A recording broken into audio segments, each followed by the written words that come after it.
இந்த ஆத்ம கடவுள் என்ற கோர்ஸில் நம்ம கற்றுக்க வேண்டியது ஞானத்தை பெறப்போம்.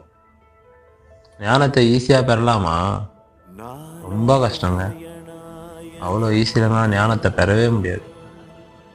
கஷ்டப்பட்டு, துக்கப்பட்டு, துயரப்பட்டு, எல்லாத்தையும் பட்டு தான் தெரிஞ்சுக்கணும். ஆனால் அந்தளவுக்கு டைம் இருக்கா நம்மளுக்கு? அது நம்ம கூட வருஷமே 60-70 வயசு தான் வாழ்கிறோமே.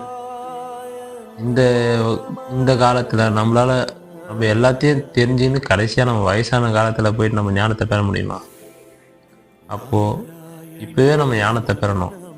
நல்ல வழியில் போனோம்னா நமக்கான ஒரே குறிக்கோள் கடவுள். கடவுளை பற்றி நம்ம யோசிச்சுக்கிட்டே இருக்கணும். என்னடா இப்போ போய் கடவுளை பற்றி யோசிச்சா நமக்கு ஞானம் கிடைக்குமான்னு சொல்லுவாங்களா? கண்டிப்பாக கிடைக்கும். ஞானன்றது என்னதுங்க? நீங்களே சொல்லுங்க. ஞானன்றது என்னது? கடவுளோட சிந்தனைகள். கடவுளோட சிந்தனைன்றது என்னது? கடவுளோட சிந்தனைன்றது கடவுள் என்ன பண்றாரு? மற்றவங்களுக்கு ஹெல்ப் பண்ணுவார், நல்லது மட்டும்தான் செய்வார். அதுதான் நாமளும் செய்ய போறோம். மற்றவங்களுக்கு நல்லது. அப்போ நாமளும் கடவுள் தானே.